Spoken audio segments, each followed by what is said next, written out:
இது வியாழக்கிழமை காலையில் எடுத்த வீடியோ. அன்றைக்கி பிரேக்ஃபாஸ்ட்டுக்கு பூரியும் கிழங்கும் தான் ரெடி பண்ணியிருந்தேன்.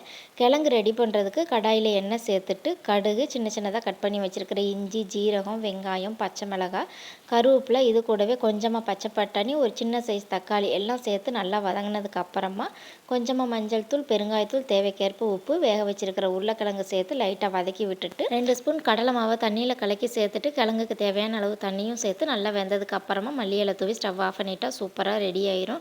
நல்லா புசு புசுன்னு பூரி போட்டு நல்லா சாப்பிட்டாச்சு. காலையில் பாப்பாவுக்கு சப்பாத்திக்கு பிசைஞ்ச மாவு இப்போ பூரிக்கு பிசைஞ்ச மாவு அப்படின்னு ஒரு டப்பா சேர்ந்துருச்சு.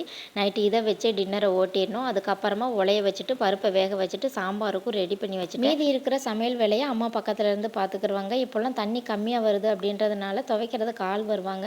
அவங்கக்கிட்டையும் கொடுக்காம மிஷின்லேயும் போடாமல் நானே தான் கொஞ்சம் கொஞ்சமாக வாஷ் பண்ணி போடுறேன். ஒரு சில வேலைங்களை நம்மளுக்கு நாமே செஞ்சால் தான் பிடிக்கும். அது மாதிரி தான் இதுவும் எனக்கு. தேங்க்யூ.